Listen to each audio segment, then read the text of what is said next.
Welcome to the Author to Authority podcast. And if you've wondered about audiobooks and the power that they have to help you build your business, then today's episode is for you. I'd love to welcome Becky Parker Geist. Hopefully, I said that correctly. She's the founder and CEO of Pro Audio Voices, which is a Portland based company serving clients internationally as the go to place for exceptional audiobook production and marketing, and producer of the soon to be released Amplify app that offers the highest royalties and most controlled authors of audiobooks of any platform in the industry. Her debut novel, The Left Turn, the first in the Split Universe series, which explores self discovery and discoveries in new science through contemporary metaphysical fiction in the context of parallel universes, is available for purchase on Amazon. Welcome to the show, Becky. Thank you so much. And it's Becky Parker Geist. All good. I Yeah, was debating back and forth and I didn't get a chance to ask you.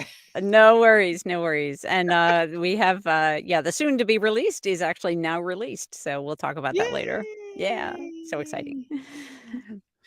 We'll have Yeah, to make sure we get an updated bio from you then. great. Yeah, thank you. That's Becky and I have been going back and forth for quite a while to make this interview happen. We've had a few misstarts and then she couldn't make it, I couldn't make it. It's been back and forth. So glad to finally be able to have this conversation with you today.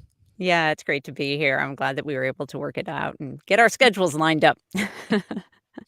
So, Becky, since this is your first time on the show, why don't you take a few minutes and introduce yourself and tell us a bit about your business story? How did you become the founder and CEO of Pro Audio Voices? Sure, yeah. I think from the time I was just a really little kid, I have always loved storytelling and performance. Yeah, I just whether it was listening to stories that were being read to me or actually performing, and I stayed with theater and performance through school, college, got my MFA in acting, and it was really my first job out of grad school was working for Library of Congress, talking books for the blind.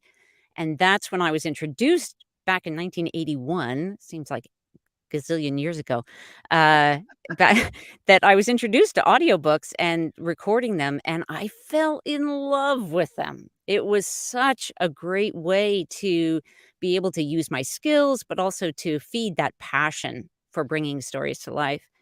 And there was a little gap between, 3 kids and a move, to the West Coast, but then in 2011, was when I actually connected with Bay Area Independent Publishers Association because I really wanted to get back to my audiobook narration Mm. and then started my own company, Pro Audio Voices, in 2013, and that was I was one of those people that had kind of put my dream and passion on hold while I went to make money doing something else, and so learned the hard way, oh, that doesn't actually work that way. When you do what you love and you're passionate about it, then you're doing it well, you excel in that, and I certainly discovered that when I fully stepped into back into the audiobook world.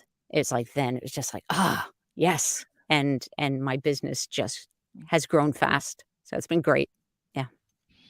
That's awesome. Yeah, I know sometimes we think we have to do something else to earn the money besides the thing that we really love to do. But in Yeah. turn, when we really just commit to doing the thing we love, Yeah. it really changes um, the results that we get. Yeah, it does. It's like it engages the universe in a whole different way, Mhm. and we're able to really move forward in ways that we are I think are hard to imagine before we Mhm. actually step into those Yeah. into our passions. And then we find the way because we're so passionate about it.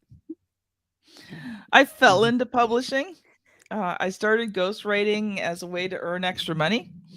Mhm. And within a year, I started a publishing company because I realized I had found what I wanted to do. Yeah. And never in my life would I dreamt I would become a publisher. That was not in my list of things I wanted to do as a child. Even being an entrepreneur was not in the list of things that I wanted to do as a child. But I feel like God had Yeah. other plans for me, and it's been an incredible adventure. Yeah, I hear that from so many people who have come into publishing in what seems like an accidental kind of way, Mhm, and then, I have a I believe that we are story, that we mhm, experience our lives as story, as mhm. narrative. Like if someone says, "Well, who are you?" You immediately start creating this narrative in your head, right? Or ask you anything about your day, whatever it is, what you think about something. It's always a narrative because that's the way we experience our lives. And Mhm, so, being a part of this world, this indie publishing world, where we're in essence creating new worlds, whether they're fiction or whether they're just, helping us better understand the world that we seem to be mhm. experiencing, right, in our Yeah, real life. That it connects with us in a really mhm, powerful way. So it doesn't really surprise me when we find, when I'm talking with authors and people in the publishing industry to to hear um, how that has connected for them. mhm. Yeah. Yeah, yeah, most definitely.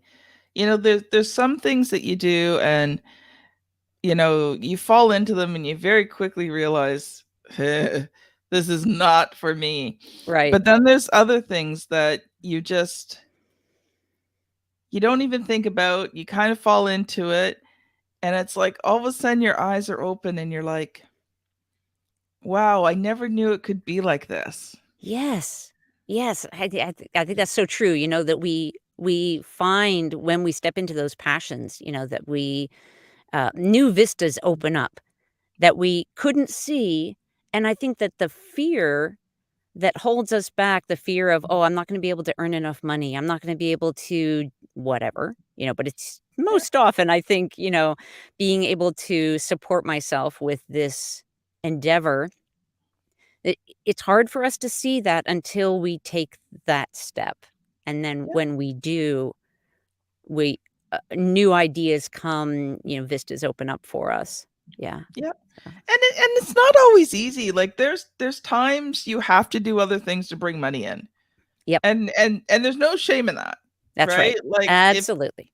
if your business isn't built up enough, or you know, the reason I was able to take 20 years failing forward as a entrepreneur was because my husband had a good job. Yeah. Yeah. It allowed me the time. Now, yeah, we needed the extra money, but if I failed, I wasn't supporting the whole family on what I earned. Right. No, you're And absolutely right. so, Yeah. if you're listening to this and you have to take another job to support your entrepreneurial dream, do it, Yep. right? Yep. Bring the money in you need, work on it on the side, work hard on it, and it will hit a point where it's really hard, because I've talked to many people who've hit that point where, they're working and the business is taking off so much. And then you have to kind of decide, yeah, is it time to give up the income, which kind of cuts your income in half, because usually by this point you're making almost what you're making before. But Right. Right. when you take that leap and then you can grow the business bigger, it's such a beautiful thing. It is. Yeah. It's like, whatever that first step, it doesn't have to be jumping in with both feet. It doesn't have to Yeah, be, oh, I'm going to suddenly leave everything else behind. It's really about finding the way to follow your passion and still have your life work. Right. But not yes, giving up your passion. So that, I mean, we see this all the time. Most authors have other income, not from their just from their books, but the passion to yeah, write is strong and drives yeah. us forward. So yeah, just cheering on that passion voice. Yes, listen to it. Go for it. Yeah. Oh, I so agree. Yeah. So, Becky, I know you've come today and we're going to talk about audiobooks. So, I'm going to let you loose to share some things that you've brought for us today, and then we'll talk about it a bit. Great. Yeah. So, as probably everyone knows, the rise in audiobooks continues. So we've had over a decade of double-digit growth in the audiobook world, Yeah. and there's no sign of that slowing down. Um, there is still, there's still a lot of people that haven't yet gotten on board, but there is this growing number, and so really what that means for us as authors is that if we are not getting our books into audio, then we are most likely we're excluding a Yeah. big chunk of our audience because more and more people are actually choosing audio over any other format. Mm, It allows listeners to actually take in more content, to read more books, right? Because in part because we can do more things at the same time. We can multitask, drive, or whatever. Um, but because of this, so they're consuming more, and we have a bigger audience. And what that means then also is that we have this hunger. There's this hunger for mm, quality content and a growing audience that just is voracious. So, what I've found is that typically when somebody listens to an audiobook for the first time, as long as it's, well done, that mhm. they get hooked and it's like, okay, now, they're in and they want more and more. So that's good news for us authors, Mm, that our audience is wanting more from us. yeah. I And gotta stop you there because guess what? I'm the anomaly. oh. I listen to audiobooks and I fall asleep. I'm actually one of these people who prefers to read it. Okay, I yeah, and yeah, it's really funny because, I do the podcast. I am not an audio person. Like, my preferred learning is not audio. It's actually the one I don't like the most. interesting, mhm, But here's the thing, and here's a hint and tip as an entrepreneur. yeah, You can't just provide content in the way that you prefer. right, right, yeah, And so one of the reasons I do the podcast is because I recognize it's a valuable way for people to get the information they want in the format that they want. Now, I have actually really come to enjoy interviewing people. mhm, yeah, But when I look at the way I do things, I'm actually a reader. Now, that's not to say I don't occasionally listen to podcasts. I do every once in a while. I listen to podcasts. I know I'm a podcast host, but just being honest with you guys, but I've always wanted to make sure that I provide like tremendous amount of value. But yeah, I've tried audiobooks a couple of times and mhm, I was listening to them. And now maybe if I was doing something while listening to it, yeah. but the couple times I did, I thought, "Oh, I'll just relax and listen to an audiobook," and I'm like, I'm out like a light, man. That just it's like the You know melodic voice just yeah, it's interesting, and it reminds me so much of a story. I was talking with, a friend of mine who we were in the same networking group, and his name is Trevor, and I was talking with him about audiobooks. He says, every time I listen to an audiobook, I just fall asleep and I'm driving and I don't want to be falling asleep while I'm driving. And I say, well, okay, I hear you. I'm, I said, do me a favor and just listen to one of the ones that I've narrated and let me know if you still have that experience. And afterwards he said, oh my gosh, that was so different. Like, I loved Mm, it. I want more, and so not to say that it's, like, just my voice, but it was, I it depends on somewhat on mhm. what you're listening to and also Yeah. when you're listening to it, right? Yeah, well, I Uh, tend to listen to mm, nonfiction, so yeah, that's a little different, yeah, yeah, but I recognize I so recognize the value of audiobooks. yeah, And, as a publisher, I encourage all of my clients, not that every one of them do, but I encourage them to have the book in every single format available. right, right. Because people are looking in different places, and What's really interesting is a surprising number of people will actually get more than one format of the same book. Yes. So, Yeah, absolutely, some it's people like to read along. that's right, that's right.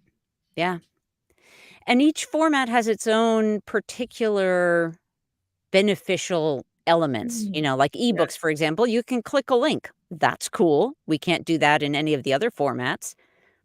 Print, you can carry along on the airplane, you don't have to worry about it, although you can do that with the others as well, but each format has its own value.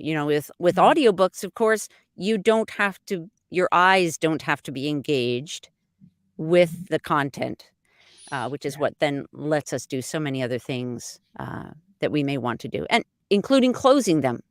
For many Mhm. people, and this was an interesting trend in the pandemic, is that we were seeing an increase in the number of people that said they were just relaxing at home listening to an audiobook. Mm. Because our Yes. screen time had gone up so much in order to keep working. We had to, most of us had to be on the computer a lot. Mhm. And so, the eyes get tired, right? And Yeah. so being able to close our eyes and just disappear into a story is different from a film, because there you have to, it's screen time again. Mhm. So, yeah. Yeah. And then one of the other things I just want to um, make sure that our listeners know as authors is that you must always remember that when you get your audiobook done, that you are the one driving traffic to that audiobook, just like you Mhm. are in marketing any of your other formats. The idea that I'll get my audiobook produced and then I'll put it on Audible and all will be good. I'll start seeing those royalties roll right in. Yeah. Yeah, that's not a Yeah. realistic goal or expectation.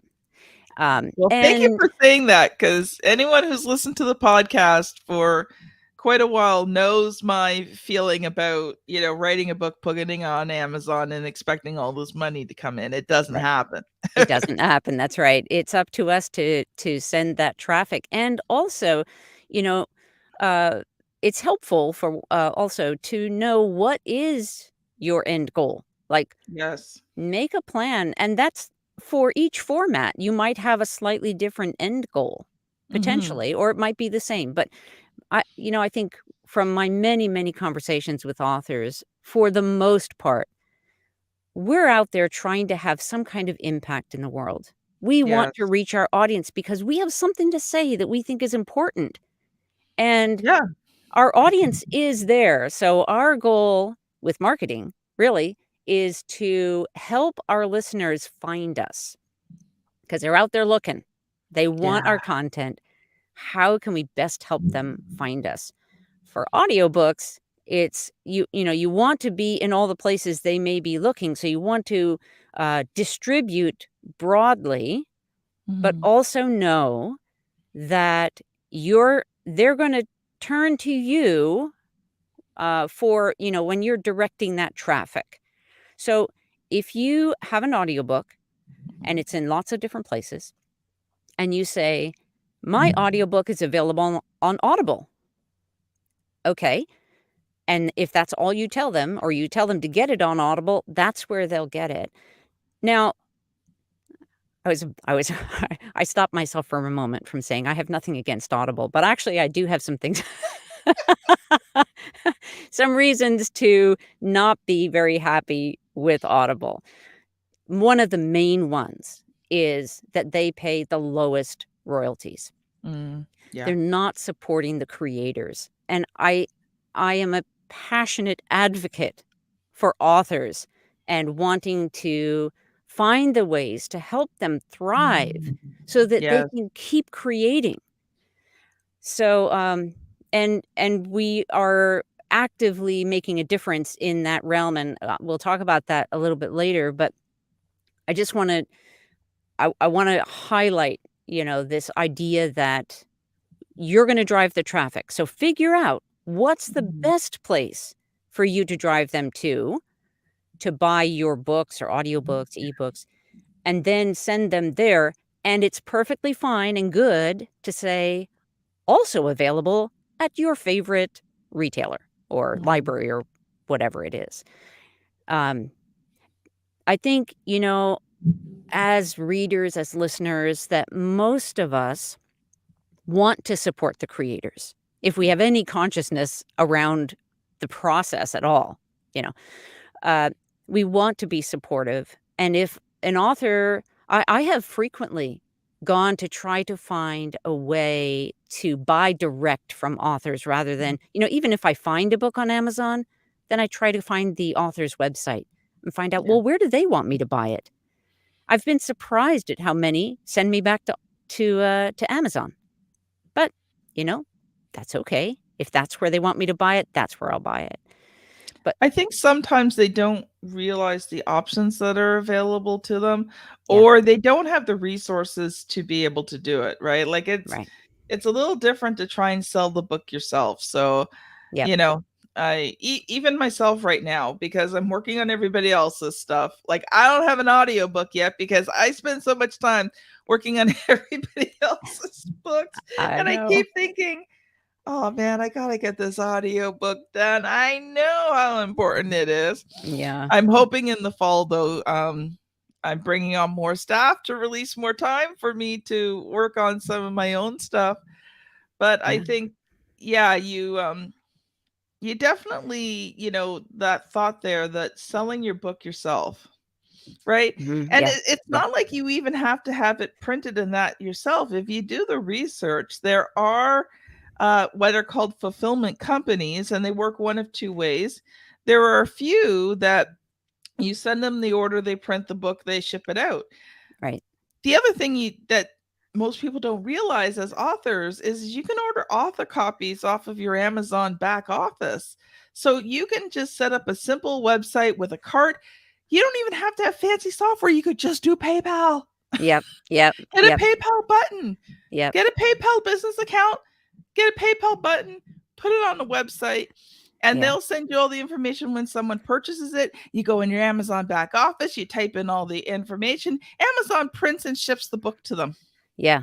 And when we talk about digital products, our ebooks and our Yeah. audiobooks, there are ways. So ebooks are the easiest because it's digital and it's a single file. Yes. Uh, Audiobooks are more complicated because it's a package of files. It's a Yes. whole playlist and a cover image, and that complication makes it more challenging to sell it directly from your Mm. website. But we have solved that problem, which we'll get to. But yeah, so we'll talk more about that because there is a way to sell direct now that there wasn't before. Yeah. But I So also want actually to, let's shift yeah, gears into that, Becky, sure, because we've got about 7, 8 minutes left. And okay. there's always a question I ask every author that comes on the show. And I want to give you some time to be able to share with people how to get a hold of you. So let's take a look at your Amplify app and some of the other resources that you have available to help people. Yeah, yeah. So, Amplify Audiobooks, it's in the App Store now, and you can find it at amplifyaudiobooks.com. That will take you directly to the store. Mhm. Um, but for authors, you may want to go to proaudiovoices.app because that will take you to learn more about what it is for authors. But here's the thing. I've been working with authors for decades now Mhm. and um, kept seeing this frustratingly low royalties that authors were getting. And then I'd also have clients who would say, well, I want to run a promotion. How can I do that? Mhm. And you're just blocked out from all of those tools in the current Yes. regular retail models.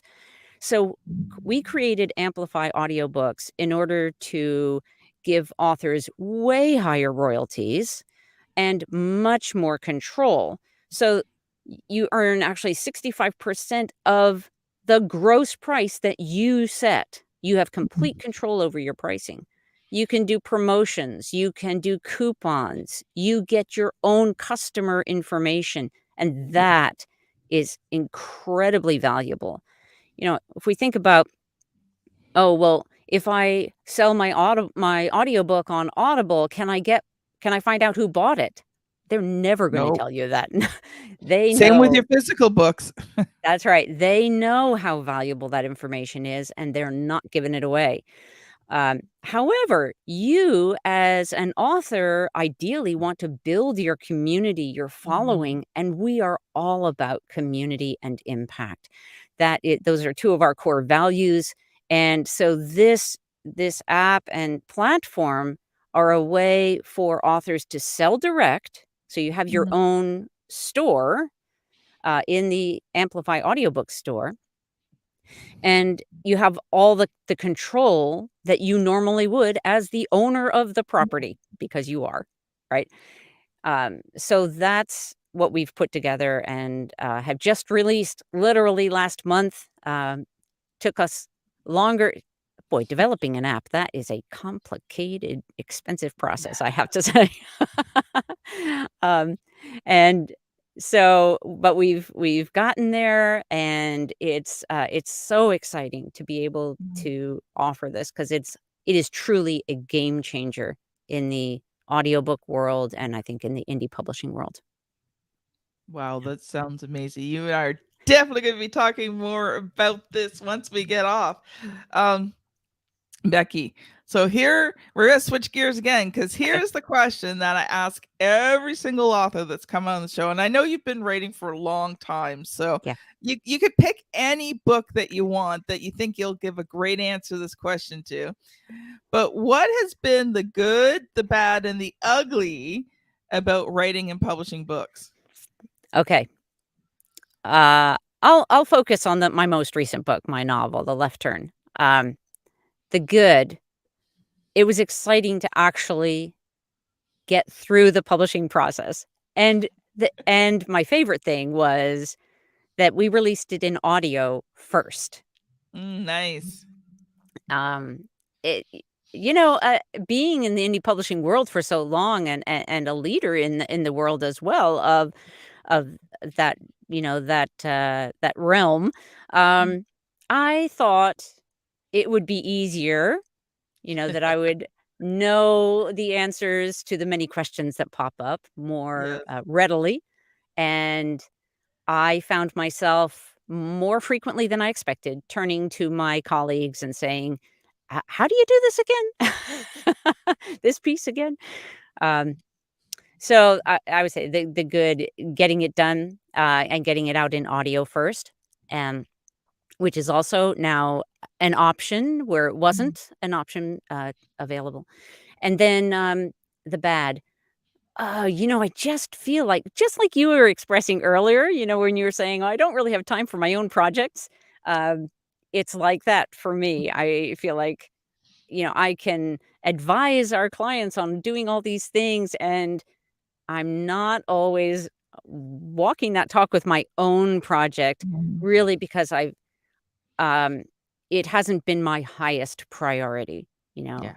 Uh, Pro Audio Voices, helping audio authors with audiobook production and with Amplify audiobooks is my highest Yes. priority, and so that's where my energy has gone. Um, the ugly, hmm, I don't think I would actually describe any part of it as the ugly. Certainly some challenges, but Mhm. all just part of the process, and yeah. Well, I think you and I've been through it enough. We've seen enough with other people that uh it doesn't really apply, but I've had people on this show who had seen the ugly side, and I so felt for them because they had such a journey to try and get their books Mhm. published beyond what most people normally do. So I'm glad to hear that there's good and bad, but no particularly ugly there. Yeah, yeah. So Becky, we got about a minute or two left. So what I would love for you to do is to share one final thought. And then if people have been listening to this and they're like, I really need to connect with Becky. And if you have any free offerings, now's your opportunity to give it. Okay, great, thanks. Well, yeah, I guess the one other thing that I would have said, just in terms of a final thought or tip, is that if you are an author that has the idea in your head that you must be the narrator for your own audiobook, I would just want to say that that is not necessarily the case. And if that idea puts a little bit of panic in you or makes you feel uncomfortable, that just know that it is not required, whether your book's in first person, memoir, nonfiction, whatever. You have Mhm. options. Um, but of course, if you really want to, you can. And then, one of the things that we do offer as a free offering is a discovery call to talk with us about what your goals are. And then we will also follow that with another free strategy call to Mhm. give you ideas and ways that recommendations that we might have for your audiobook to make it the very best that it can be. So the best way to find us to do that is to schedule that is at proaudiovoices.com. Mhm. There's a contact button or, a get started button that will help you get that scheduled. And then, of course, Amplify Audiobooks. Please, if you don't have an audiobook yet, please join us as a listener and help us spread the word. It's a movement. We're really trying to make a big difference for a lot of people in the world. And it's going to take all of us to get the word out. That is awesome. Thank you so much, Becky. Thank I you. just want to encourage the listeners, go back and find other episodes. Yes, shameless plug here. Um, but at the time of this recording, so Becky, just so you are aware, you are episode, let me find it here, 425. Woo! That's awesome. So there is a lot. If you're interested in book publishing, I will put a link to one of the other book publishings. But just take some time to explore a lot of the different topics that we have on here. Digest more than one at a time. You are allowed to binge the Author to Authority podcast. Yes, I know I'm going a little overboard, but I really do believe in this podcast, and I really hope that you enjoy it and take the time to listen to more than one episode. So, this has been Becky Parker Geist and Kim Thompson Pinder on the Author to Authority podcast. Thank you so much for listening, and we'll see you on the very next episode. Bye now.